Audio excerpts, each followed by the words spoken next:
दूसरी खबर पर आपको लिए चलेंगे और बात ईरान की ही होगी, क्योंकि ईरान के supreme leader ayatollah Ali Khamenei की तरफ से भी कौम से एक बार फिर से तारीखी खिताब किया गया। बैक टू बैक एक्स पर पोस्ट भी किए गए उस वक्त जब इंटरनेट पूरे मुल्क के अंदर बंद है, लेकिन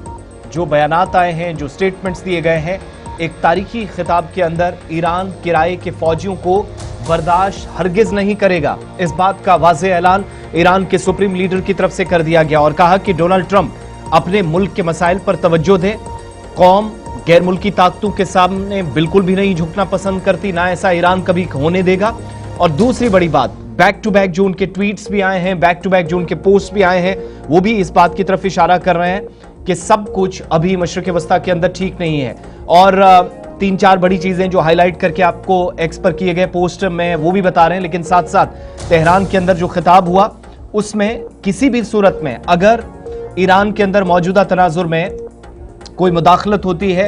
हमला करने की कोशिश की जाती है, तो ईरान के supreme leader ayatollah Ali Khamenei ने साफ कर दिया है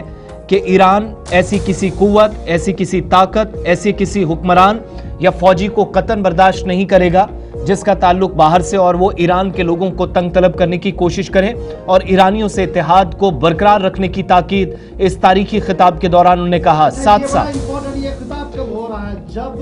जब जरा ब्लॉग ये लिख रहे थे कि शायद अली खमेनी साहब ईरान को छोड़ रहे हैं और ईरान को छोड़कर वो रूस जाएंगे, अपनी अहले खाना से यहाँ से निकलकर अहले खाना को लेकर वो वहाँ पर सियासी पनाह लेंगे। इस बीच पिछली जुम्मा को भी उनका खिताब हुआ और इस जुम्मा को भी उनका खिताब हुआ है और एज पर सेट शेड्यूल और क्राइटेरिया जो था उसी के हिसाब से वो दोबारा आए और अपनी बात रखी है, जिसके बाद सियासी मुबस्सिरीन में गर्माहट भी है और ईरान की क़यादत एक बार फिर मुस्तहकम और मजबूती के साथ सामने दिखी।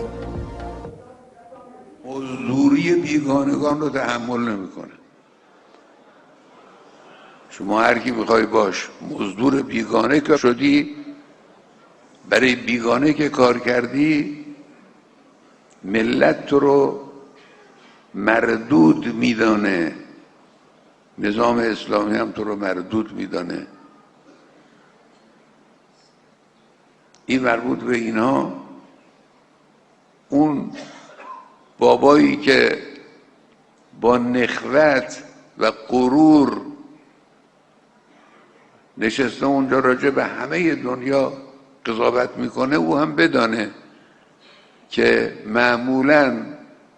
مستبدین و مستکبران عالم از قبیل فرعون و نمرود و رضاخان و محمد رضا و امثال اینها وقتی که در اوج غرور بودند سرنگون شدند. این هم سرنگون خواهد شد. चलो तरफ से बात की गई और कुछ अगर उनके ट्वीट्स की तरफ भी आप जाएंगे तो साफ कह रहे हैं कि फिरौन, नमरूद और उसके बाद रजा पहलवी का नाम भी उन्होंने एक्स पर लिखा है। थोड़ी देर में आगे चल कर बताएंगे कि रजा पहलवी क्या बता रहे हैं, उनकी तरफ से भी कुछ अनाउंसमेंट्स हों, ये बार बार वो इंतजार कर रहे हैं। लेकिन जब तेहरान की बात हो रही है तो जिन लोगों को अभी तक गिरफ्तार किया गया या जिन लोगों के खिलाफ कार्रवाई है उस तरफ भी चलेंगे, मगर